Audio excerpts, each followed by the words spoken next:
I am in full support of opening up the economy as much as we possibly can.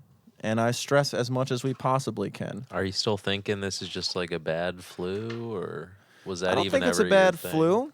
I don't think it wasn't one of I never was on the docket for thinking this was just a bad flu. I'm still on the docket of thinking that I just myself personally I'm tired of hearing uh I'm tired of hearing we need to wait for the data. I'm tired of hearing I want to hear people start talking about a comprehensive plan on how we can get back to normal. And I understand that there's a lot of things we have to wait for that. But for instance, like I'm sure you've heard about the protests going on. There's one coming in. I think the first one was like in Minnesota or something. You heard about that? Yeah, I saw like the protests about like Mm-hmm.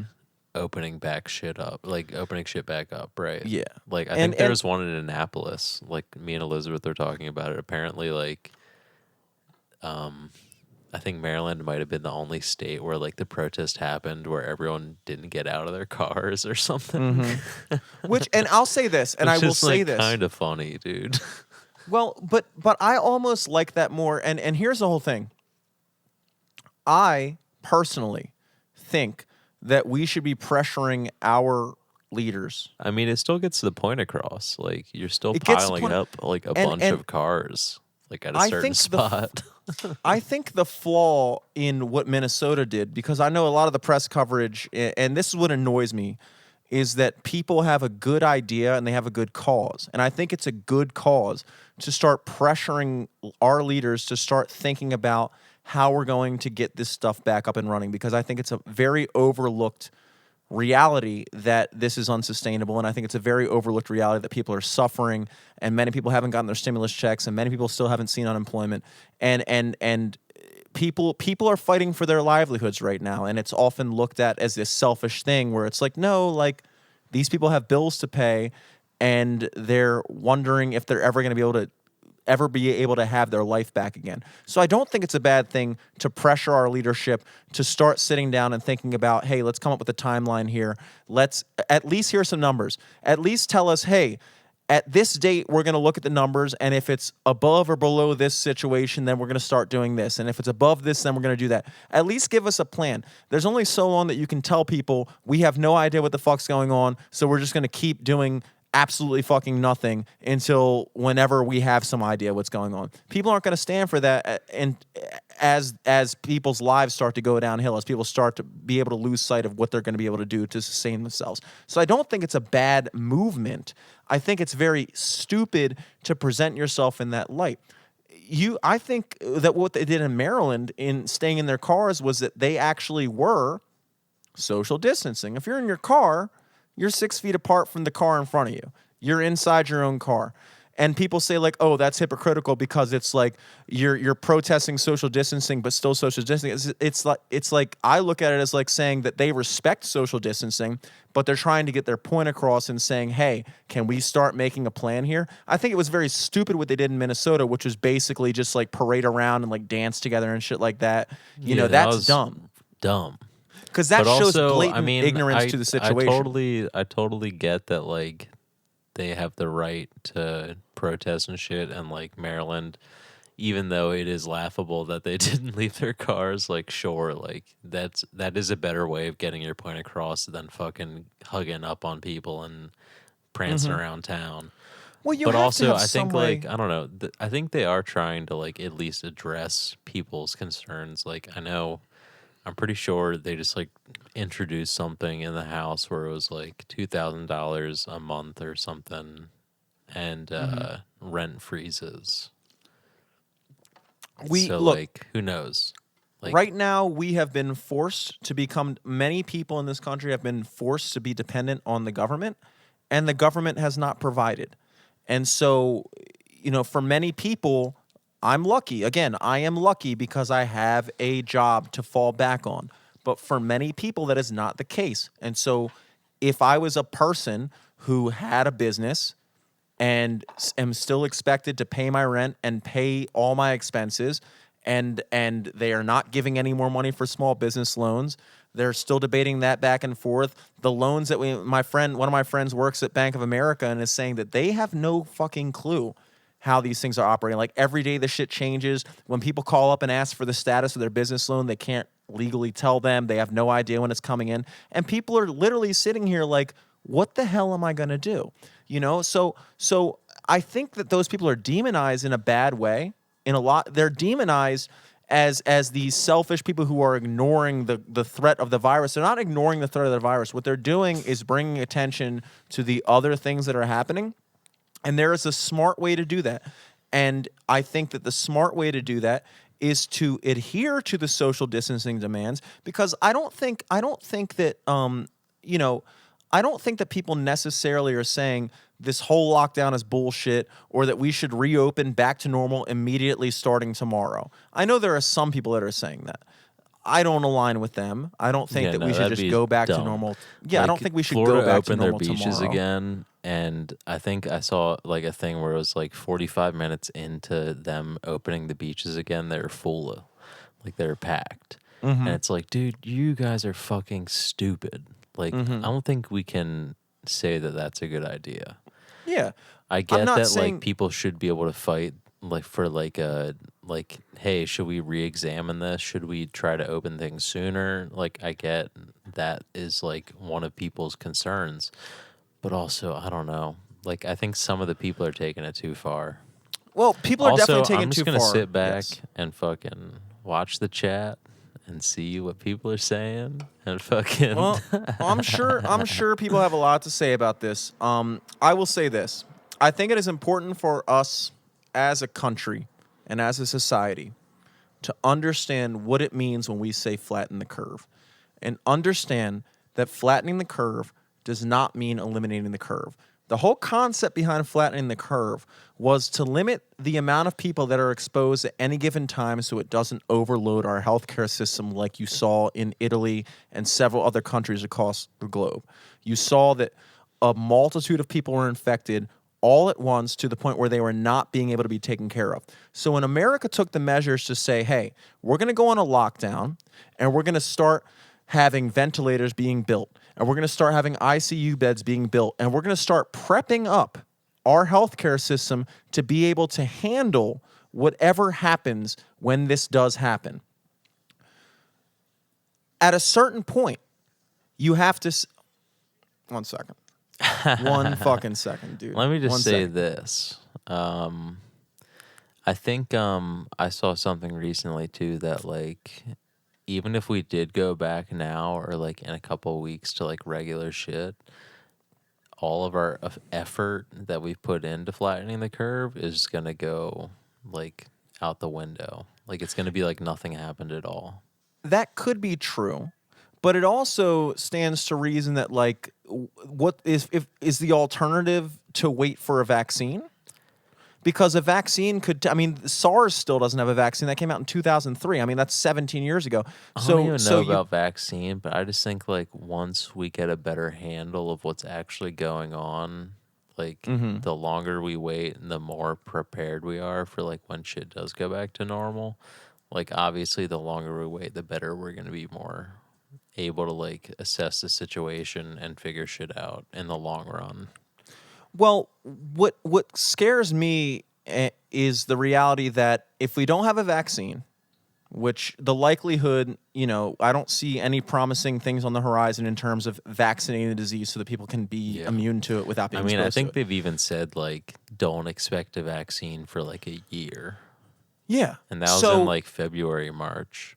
So right now our options are to basically maintain our lockdown as is until that vaccine happens, which they're estimating could be a year. But again, that's an estimation. That's not saying that exactly a year from now on the day they're magically going to stumble upon a vaccine. That's just what they're saying, Yeah.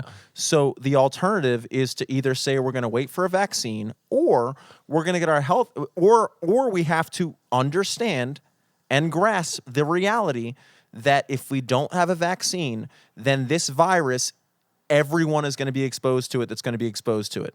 if you're going to get coronavirus, you're going to get it. And so all flattening the curve is about is limiting how many people at one time get it. You Yeah. know? So the best you can do is prepare your healthcare system to handle whatever influx at any given time happens. So what I would like to hear from our leaders is saying, okay, here's how many ventilators we have. Here's how many ICU beds we have. We can reopen this business, that business, this business. We can reopen this sector of the economy and we can impose these restrictions so that no more than this amount of people can be in any given place. Kind of like what we were doing before, like before we went on full lockdown where they were just saying like no more than X amount of people in a bar, no more than this. And they can say, if we maintain these restrictions, then we can estimate that only X amount of people will be infected by this disease, which will not overload our healthcare system because we fully understand that everyone that's going to be exposed to this is going to be exposed to it. We can't just sit around in a fucking foxhole for a year and just hope that eventually a vaccine gets because it's what we're doing right now is unsustainable. So right now, as far as I understand it, that's our two options, So I just want to hear somebody say, okay, we understand that a vaccine is not really on the table right now. We can't sit around and wait for that. So what can we wait for? What we can wait for is to have somebody come out and give us an estimate of what we can do to keep this country still moving and still on its feet while still mitigating the effect of the virus and its full effect if we went back to normal. I just want to hear somebody saying that, and I think it does people that think in that light bad publicity when you have a bunch of ignorant people go out there and parade around the streets and act like nothing's going on, because then it's very easy for the other side to go out and say these people are idiots, they're completely ignoring the threat, when I think more commonly the average reasonable person does acknowledge a threat. I acknowledge a threat. I'm not saying it's complete and total fucking bullshit, but I am saying that we can't just keep doing this. So I would like to see somebody push for that. And so in terms of the whole Annapolis thing, the fact that they stayed in their cars and just drove around Annapolis, I didn't do that. I've never been one to do that kind of stuff. That's not like, I feel like in this day and age, you have much more of an effect on social media anyway. I feel like the whole idea of like public gatherings is kind of obsolete, retro in a way. Sure. It's like you're going to gather on a public square when everybody's in their house. They're not even going to see it. They're just going to hear about it on the news. You might as well just fucking make a bunch of tweets. If you want to get your point across, make a fucking good tweet and make it go viral and make it resonate with people so they think about it. I feel like that's a more effective way. And also, it's still so you can create a tweet from your house and go viral and spread ideas and get people thinking. I feel like the whole idea of like march on Washington, march on this, like that's all ideas that came about before we had the internet and things like that. Yeah. So I think it's a futile effort that they're doing, but I sympathize with it. I'll say that. Like I said, I'm not a participant in it, and I don't necessarily agree with the way they're doing it. But I'm honestly, as a person who sympathizes with it, I'm pissed off that that's the way they went about it. I'm pissed off that somebody took that line of thinking and decided to mobilize it in that fashion, because then it completely negates the actual legitimate concerns that people have, which are not completely ignoring the virus, which are not completely saying that this is all stupid, and instead just saying, hey, this is a real thing, but also this is a real thing. So let's talk about both. I'm tired of turning on the TV every day and just hearing somebody go, well, let's just defer to the scientists on that one.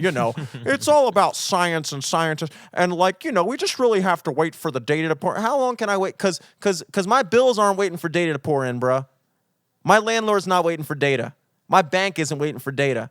My stimulus check probably is waiting for data because it's still not the fuck in my bank account. So what are we going to fucking do? What are we going to do? I want to hear somebody talk about what we're going to do. I'm tired of hearing about what we can't do. That's your job. Yeah. Our job is to sit here and talk about what the hell is going on because we don't know shit. You're not wrong. I'm tired of hearing that from our leaders. You're not wrong. You coming in with some hot shit. Look, I always feel like I have to walk a fine line because, again, this is one of those situations where, as it always seems to be the case, there always just seems to be like the public opinion, and then like anything else, you feel almost kind of weird and tepid, even even touching upon other aspects of it without people immediately classifying you as somebody who just is just just discounting of the whole situation. It's annoying. It's annoying. Yeah, I feel you. I care about this, dude. I care about it. Dude, I care you're a about a lot first of shit. responder, bro. I'm a You're on first the front responder in this shit, lines. dude. I don't want to be a delivery boy forever, dude. I don't want to be a delivery boy until this vaccine comes out in fucking 2034, Yeah. you know? And I think, and here's what bugs me. What bugs me the most is that this is a thought process that I believe everyone will get to in their own due time. Right now, a lot of people are still on board with the full lockdown because we have not experienced the full effect of what's really going to happen. We've already done irreversible things to our economy. We've already put countless businesses out of business. And we haven't seen the effect of that yet because it's still so new. And as this progresses, more and more people are going to start thinking along these lines. So this thought process that I'm talking about right now and that people are pushing right now, it's only a matter of time until more. You think a year from now, if we're still in this situation, that people are still going to be this gung-ho about just staying this way? You It's think not a possible. year? When do you think shit's going to be going back to normal? If I had to make a realistic estimation based off of everything I've heard, it sounds like Trump is starting to pressure. I don't want to say pressure, but he's starting to introduce that to the conversation, the concept of reopening. He's acknowledging that there's very many states that are more than ready, more than adequately supplied for whatever's going to happen in their state. You got to understand that not everywhere is New York City. I mean, New York City is the most densely populated area in our country. It's no coincidence that they're also the most affected by this virus. You have people living on top of people in no way. That's not describable in other places. So, to have New York and Wyoming and New York and Iowa and New York and Nevada living under the same restrictions doesn't make sense to me. Those people, you can reopen certain businesses, you can allow certain things to function. And again, it all has to do with coming up with a plan to measure how much we can take. This whole idea of saving every life, I know I sound like a dick if I say this, it's not possible. It's not possible. Unless we have a vaccine, the people that get infected with coronavirus are going to get coronavirus and they're going to go through whatever they go through. And those are risks that we undergo every day in society as a regular. I've probably said this before, at least in conversation. I don't know if I said this on the podcast, but like everything we do in our daily lives incurs a risk. We have roads. Thousands and thousands and thousands of people die driving every year, but that's a risk we undergo because we understand that the benefit of having a mobile society and having cars on the road supersedes, as immoral as it sounds, that, oh my God, we would probably save 50,000 lives a year if we didn't have cars on the road. Yeah. But on some level, society has decided that it's a risk worth taking. Dude, you know what I keep thinking about during this whole coronavirus shit?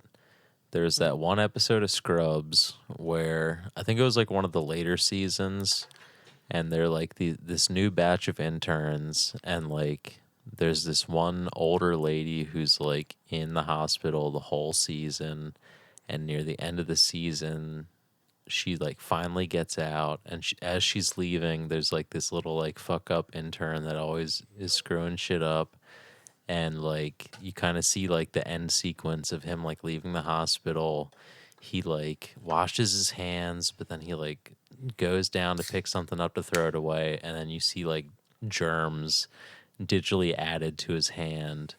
And like he's leaving the hospital, and then like that old lady's checking out. Finally, she's like got like they faked a chart so she could get a transplant because she didn't have insurance or something, and everything, like everyone loved her, so they're trying to help her, and she's like finally getting out of the hospital. And then you see this guy like see her on her discharge, and she's like, oh, thank you for being so helpful, and like don't worry, you're gonna get better, and I know you're still training, da da da. And then they hug it out, and then you see him give her the germs, and then she goes to like wipe her face, and then you see the germs get on her face, and then like within the next couple of episodes she fucking dies. What show is this? That was on Scrubs, dude. Oh my God, I remember that episode now. It Yeah. sounded so familiar when you were saying it. I remember that episode now. Yeah. Dude, Holy and I shit. just keep thinking of situations like that where it's like, when am I gonna get the fucking germs, dude? When Well, am I that's gonna the get the other. germs, or who am I gonna give the germs to?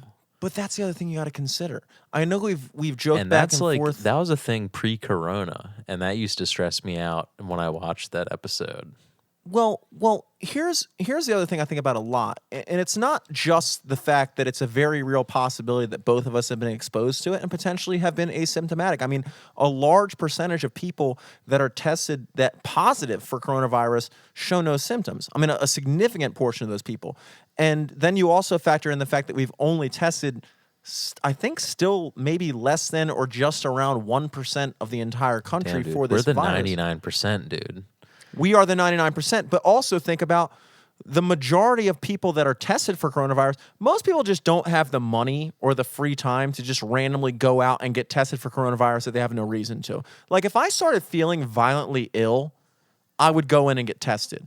Even though I don't have health insurance, I would scrape up the money and be like, if it really felt like a threat to my health or my life, I would go and incur that cost and Yeah. find out what I need to be done because obviously, I'm not going to, if that's where I feel like I'm at, then that's what I'm going to do. I'd rather But not die.